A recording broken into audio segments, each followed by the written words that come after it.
Hey, what's going on, Los Angeles? Welcome to the LA Football Show. LA Football live on a Tuesday. This is your RamsHouse edition. So, what is going on, Rams fans? As we, for the next 30 minutes, talk all things Rams. We're going to be doing a live mock draft. See how that goes. Jamal and I are a little older than all the other podcasters I feel out there. So, we'll see if we can get the tech working, Jamal, and get this thing going. What's up, brother? How we doing? Happy Tuesday. Doing well, Rye. Happy Tuesday. Excited to get live again, get live and get interesting. Yes, I know. Apologies. We're on a Tuesday after just starting this live format, and then I decided to go to a Dodger game last night, so that foiled it. And by the way, probably the coldest baseball game I've ever been a part of. It was freezing. I don't know if you were out and about last night, Jamal, but it was a cold Angelino evening in Oh the man, Southland. it certainly was. I can't even imagine Dodger Stadium. It must have been it must have been just ice cold. Yeah, it was freezing. We were truth be told, we didn't stay very long. My daughter was with us, so we sat through about as much as we could handle. And we're like, all right, let's take off and we'll head home and go back home where it's warm. And I was kind of battling a cold anyway. So, but anyway, always fun in LA. Good to have baseball back, Dodger Stadium. Have you? Well, obviously, this is their first. It just opening week basically. But for those that don't know now, the pavilions. You know how used to you basically Yes. could not get. You're either in the pavilions or you're not. You couldn't go back and forth.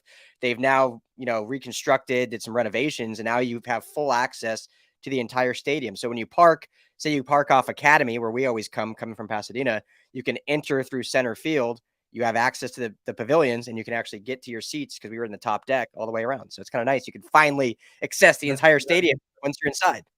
That's awesome. Yeah. No, it's Dodger Stadium, there's always some interesting sort of workarounds you always have to do to either get to your seat or go to the bathroom or get food. And so it's nice that they're kind of reducing the friction. I'll never forget the game 4, 2018 World Series against the Red Sox. That was the 18 inning game. Me and my wife were Mm-hmm. there. We didn't depart the stadium until 2:30 in the morning. It was unreal. Oh yeah, yeah. I remember watching that game at the 35er in Pasadena, and it was a late one. Um, but anyway, so that's why we're doing the show today on a Tuesday. So as you guys all trickle in here, make sure to jump in the comments. We'd love to hear from you as we go through a mock draft here. And have you done a mock draft yet this season, Jamal? I have not. I have not either. So this will be our first one together, which I think is great. We're going to use Pro Football Focus. Obviously, the Rams do not draft until the pick 36 here. So we will be able to kind of let everything come to fruition while we wait. I'm not going to do any trades off the bat, so we'll just let this fill up, Jamal, and we'll just jump right into it. Yeah, any thoughts while we wait for our pick to come around, even though it's going to be here right now? Ryan, I think it's there's some key positions of need here, and I think it starts with offensive line and front seven. I mean, I think that's really where this conversation needs to center. Yeah, I agree. So we don't have to go through picks, obviously, but Bryce Young, CJ Stroud go 1 and 2.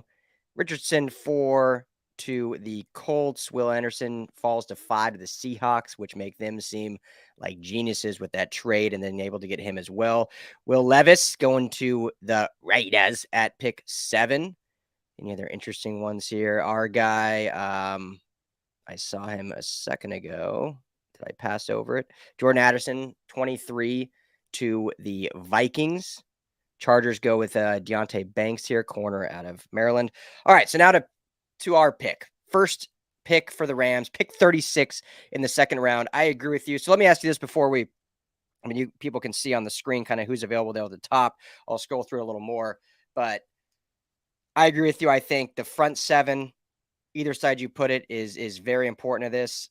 Obviously, you could look at the entire defense, our needs basically from top to bottom based on who everyone they lost in free agency and what they need to reestablish in terms of depth, but also in star power. You look at the offensive line, they could use some depth there. I don't think it's quite as needy maybe as it would seem or it appeared just based on injuries last year. Skill position still not, there's still some unknown. Is Allen Robinson going to be back? Is Allen Robinson going to be gone? At this point, Allen Robinson is still a Ram. So if he's a Ram going into the draft, I wouldn't think they go too heavy at receiver just because, they have the most expensive wide receiver room in football with him there. And obviously, if they're going to be paying him, they need to be feeding him at some point. And so you probably don't want to use your first pick on a receiver. Running back is interesting because Cam Akers was seemingly the starter. Then he was seemingly gone. Then he was seemingly back. Now we don't really know what's going to happen with him. They drafted Kyron Williams last year, but obviously names could be had there as well. So, Jamal, how we're going to do this, it was fun. Our guys for Charters Unleashed, Dan and Jake, did a dueling mock draft and then kind of compared. I think we'll do that maybe next week or in later weeks before the draft. But this one, we're going to have to just go back and forth and come to an agreement on who we're taking here. So we go through here. Will McDonald, I think, is a pretty dang obvious choice here, but I want to see who else is available. Edge out of Iowa State. Stop me when you see someone that you maybe want to touch on or talk about. BJ say it if you can. Ojulari. Yeah. There we go. It's been a day already. BJ Ojulari out of LSU. Also, I think a solid choice here. Adeboir would be a great choice here out of Northwestern. Yep. All three of those guys, as we're obviously leaning heavy on edge there, I think give you a little bit different versatility. As I kind of scroll down out of those three, who do you like for this spot? No, I think it's McDonald. I think that you need the edge ability. I love Tutu Atwell as well, but I think you need kind of that long, rangy, pure edge rusher to really be able to get to the quarterback and, again, complement the interior dominance of Aaron Donald. You need a guy who's sort of out of central casting in terms of pass rush. I don't think this is one where you get too cute with it. This isn't really kind of a hybrid role. You want pure edge rushing capability, and that's what McDonald gives you. He looks the frame. His statistics over the last 3 years at Iowa State have been significant. On-field production, to me, this is a very strong opening pick for the Rams. Yeah, and would you agree, especially with these names, but kind of regardless of the name, edge probably is the most necessary pick here at 36, just because the drop off is so great after. Would you agree with that? Yes, I agree with that. I think A, because the drop off at edge is very significant. B, I think you're banking on offensive line health and some of your picks from last year kind of coming to fruition and putting a whole season together. And if that is the case, that's the bet that you're making. This is the most glaring hole on this team by far. One that they have yet to recover from when, saying sayonara to Von Miller. Yeah, exactly. So I would go back and forth between Will McDonald and Adeboir. Adeboir out of Northwestern. I think both would be very good picks. Both bring you a little bit different in terms of side and speed, but I'll go with you here and go Will McDonald. I think the dude is a potential first round pick. So if they can get him here at 36, makes a ton of sense. So let's get him there and see what happens next. Because now we're probably looking, we get our edge now solidified, Jamal. And what's the position now you would most go after, regardless of who's here, without really looking at it? I'm probably hovering, depending on quality of player, either defensive back or offensive lineman, or maybe if I can steal a speedster at wide receiver, or someone in that linebacker room. Okay. So basically a lot of needs, no surprise considering the state of the roster right now. Yeah, I think the Rams literally, I mean, it makes it kind of fun in the draft because they're not pigeonholed. It makes it kind of scary because they need so much, but at the same time, they can literally just go PPA like literally every single pick, and it's probably going to be a good pick. Honestly, I mean, if they went BPA every single pick, I think it's going to end up being a really good draft because you could argue you even need backup quarterback. I mean, like I see Tanner McKee here, and there's a world where I'd be like, yeah, I could see that make some sense. I mean, I don't know if we need another year of Perkins and Walford. I mean, if something happens to Stafford week 3, let's go Tanner McKee. So I think we can really have some fun with this. Well, and just on that point real quick, going into last season's college football season, I remember being at Pac-12 Media Day, and Tanner McKee was considered not only the most NFL-ready quarterback of the Pac-12, Yes.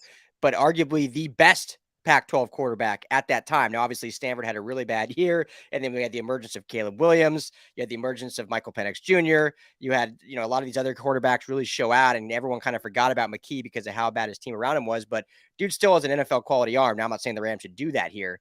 But certainly is a guy that can probably turn heads and probably will get drafted higher than expected, which is why he's listed here as the number one player available according to PFF. Real quick, before we say that, I just wanted to give this guy a shout out, HD. Depending what channel you are on, this is the LA Football Network. We cover all 4 teams. We do have our Rams specific channel, and then we have our LA Football overall channel where we do everything on. So this segment for the next 30 minutes is strictly Rams, my guys. So you're in the right place for all Rams. LAFBnetwork.com is everything you find LA football with Rams centric there as well. So Dirty Chai jumping in here, of course. McKee overrated, huh? He did underperform. So, all right. So Jamal, what are you feeling here? We got Nathaniel Tank Dell. There's a lot of love for Tank Dell here among Chargers fans. Is he a guy the Rams go with after just taking Tutu Atwell? After, like I said, still having Allen Robinson on the depth chart. Garrett Williams, they definitely need some corner help after trading Jalen Ramsey. Sidney Brown safety. Seen any names here you're liking? Yeah, I mean, I I'll just keep scrolling. actually, yeah, I mean, I actually really like the kid out of Syracuse. I mean, I think that having another strong young corner, especially with the departure of Jalen Ramsey, I think will be significant for this roster. And I think kind of filling out that secondary is also going to be really important. So I know Syracuse played a lot of man this year. They were in a lot of close games. There was, and their corners are usually very NFL ready, given the scheme that they play. They like to put their corners out on an island. They really, sort of expose them.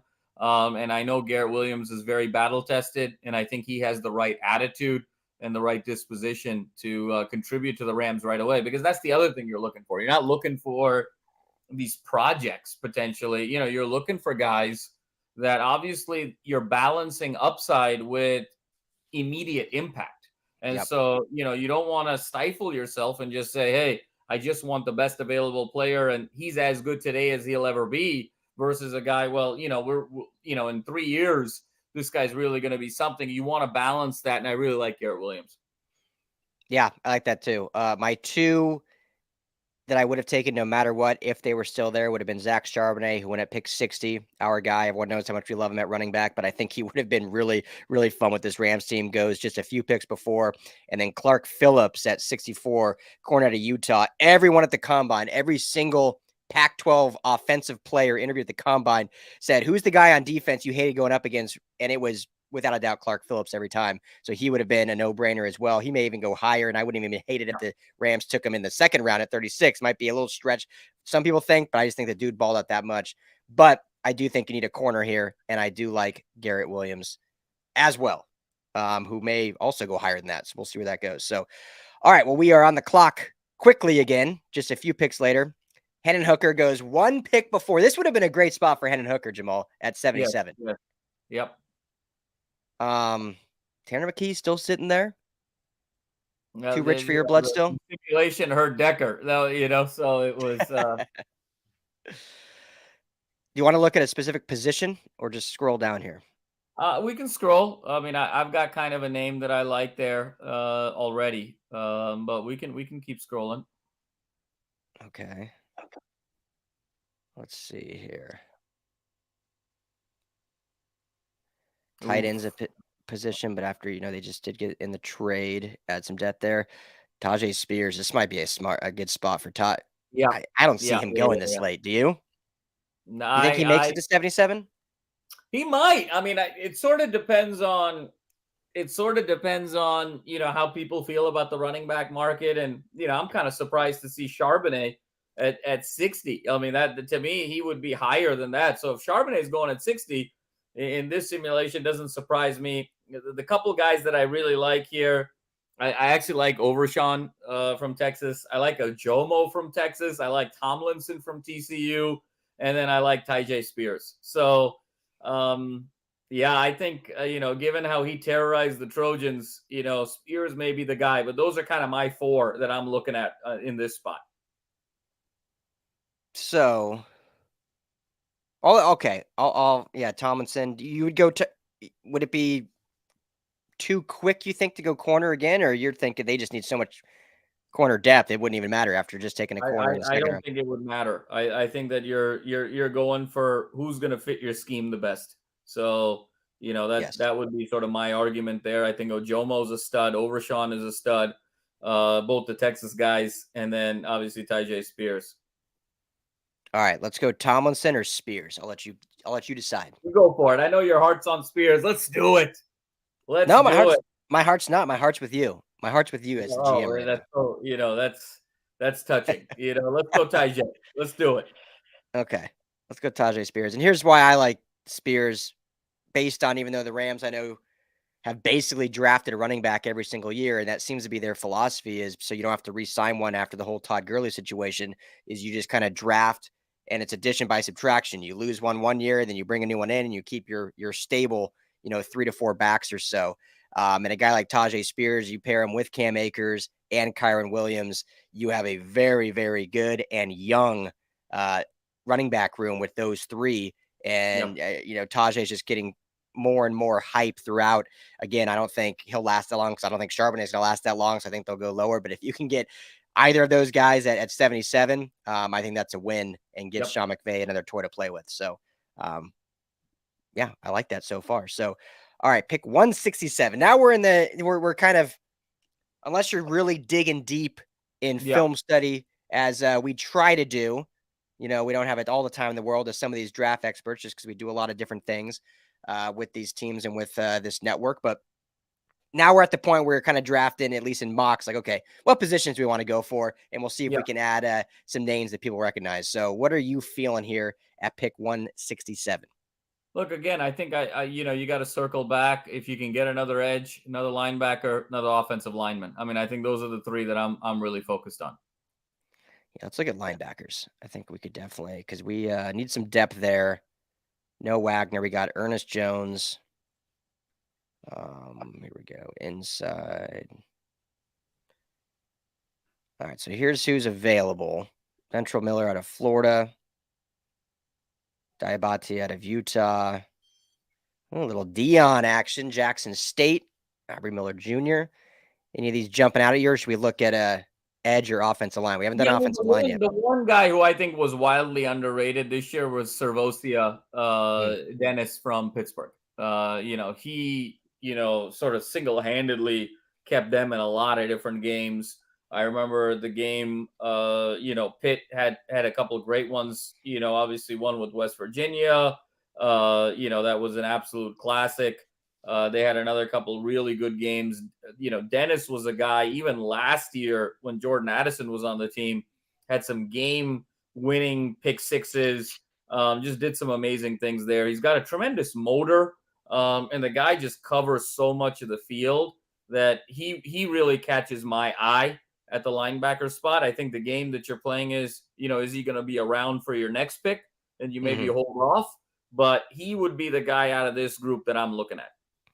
Yeah, you said it there at the best. So real teams shouldn't do this, because if he's your guy, you shouldn't care where you take him, just take him. Yeah. But since we're sitting on our desks doing a mock draft, we're at 167 right now. We have 171, 177, 182, 181, or 189. So I think we could probably get him one of those other three picks. Yeah. So let's hold off on him and let's go. You want to look at offensive line or edge here? I think let's go O-line. Let's go O-line. Yeah, I agree. We haven't addressed that yet. Tackle or interior? I'd go best available here. Yeah. So tackles. Oh, okay. Let's get the linebackers out of here. Let's go tackle and interior. Here we go. Zavala, Kirkland. Oh, we got to go with my guy Mafi. I thought he was terrific. this year. One of 3 great pros, and I love it. Yep. Yeah. Slam dunk. Mafia, I think, is gonna be great. He's just a mauler. I mean, it's fun seeing these guys start getting credit in the draft process. Because here's a guy, Yeah, Jamal, outside of people that talk about UCLA like ourselves and others, specific yeah, UCLA podcasts. I mean, Mafia, I don't think got any shine throughout the year. And no, then now with the draft process, you're seeing all these videos pop up of him just mauling guys, having great technique and different trap zone and different and schemes that they run with Chip Kelly. So I think he'll be a great pro, and I think he'll fit great in Sean McVay's system. for sure. So, all right. So now we got 171, 177, 182. The picks kind of stack up. So we can kind of be creative with this because I think a lot of these guys will probably still be available. We could go another edge guy here if we're I seeing think, someone drop, we think. yeah, I think an edge. So I think our Yeah, backer that you like Fehoko will. was a player. Let me tell you, Fehoko's a player. From San Jose State. I think we go Fehoko there in that spot. Let's do it. Do you know does he have any relation to Braden Fehoko, former Charger? Yeah, yeah. I think they're cousins, if I'm not mistaken. That does sound correct. Yeah. And Braden's now with Pittsburgh. So I'm with Pittsburgh, I think. Charger fan favorite. Unfortunately, no more. So okay, so now we're good there. Dennis is on the board. You got what? I want to see if Dennis is on the board. All right, let's go backer. He is. You want to go him here? I think we take him. Cool. And we're obviously, as people can see, we're not doing any trades. Maybe next mock draft we'll do trades. It's crazy how many trades come in. We got 3 options. Oh, with the Chargers here. Look at all these. What is this saying? That's just like, okay, it's too much. Too much to deal with right now. This may be a spot here, Ryan. I don't know. Maybe you roll the dice with an O'Connell because he led Purdue to the Big Ten championship and really an exceptional year. I don't know if you can go another season. Look who's after. Ooh, Stetson.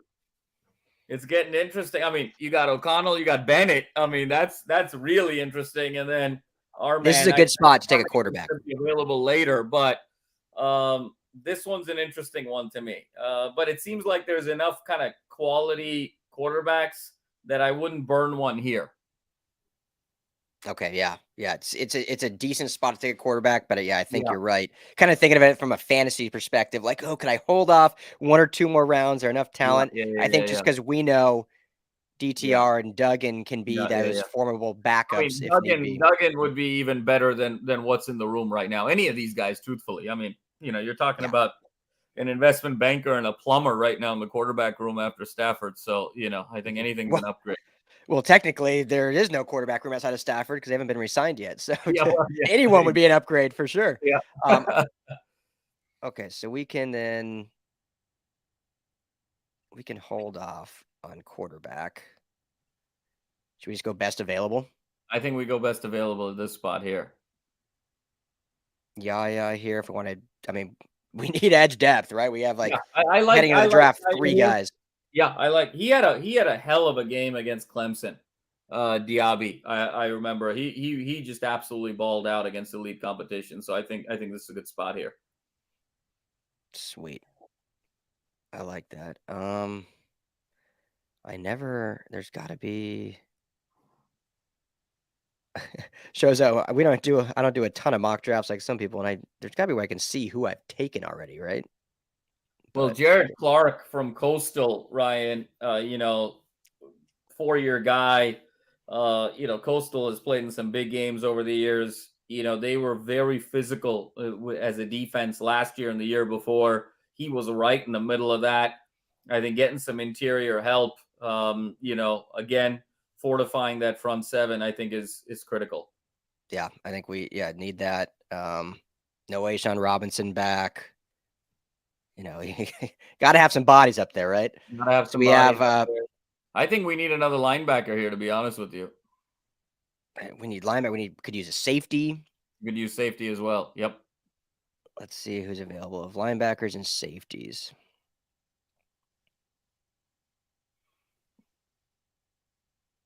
Got some good talent here still at safety and linebacker. Ooh.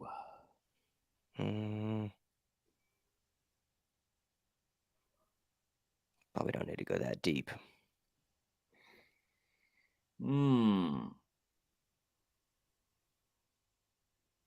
mean, just from a Pac-12 perspective, Mohamed Diaby was, really was a big piece there for that Utah defense. They're always physical. They're always terrific. And then Ventrell Miller would be the other one from Florida. He had a huge game. He was actually the guy who kind of disrupted that play opening day where Cam Rising threw the interception in the end zone that preserved, Florida's victory over Utah. So Ventrell would be a nice add there. Let's do Ventrell. You sold me on beating Utah. Oh, yes, sir. And we got 2 more here. Final 2. We still got these QBs, O'Connell and Bennett. I'm sure that means can't go wrong with a Big Ten, big honking Luke Haggard, IU. Can't really go wrong there. I like that. Flyer and a tackle, late round. Rams love to do it. They seem to always sign a late round or even an undrafted free agent out of the Big Ten. So, absolutely, let's do it. And Mr. LA relevant. Not technically the last pick in the draft, but last pick for the Rams. Should we go quarterback here? Oh, we're closing it up with Mr. Dorian Thompson Robinson. He's gone. He got taken. Gone. No. The pain.